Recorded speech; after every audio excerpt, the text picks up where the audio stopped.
Uh-huh. Thank you so much.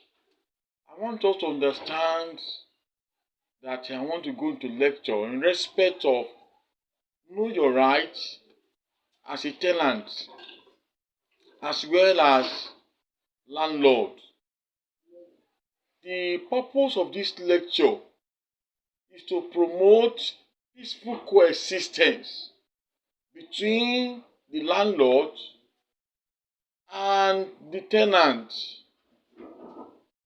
We want our society to be built on the principle of justice and peace so that we can live cordially. We can live in a peaceful atmosphere that we can interact together in a friendly manner, and there will be a best way to resolve, the best means to resolve any conflict between the landlord and the tenant.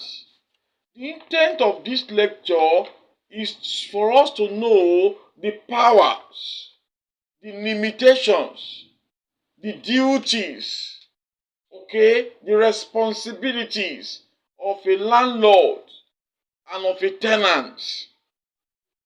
Limitation to the powers of tenant, the duties, the powers, the obligation of the two parties involved in a matter that relates to the landlord and tenant.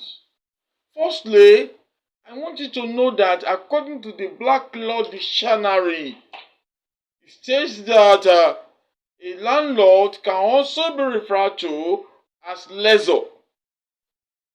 Lessor. And why a tenant can be referred to as a lessee. As a lessee. Please listen to me very carefully. A tenant has certain rights under the law. A tenant has a right to tenancy agreement.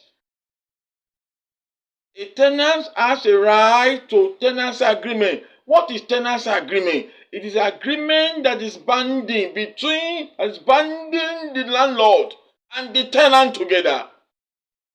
It will state the condition, the do's and don'ts, the privileges and rights, what the landlord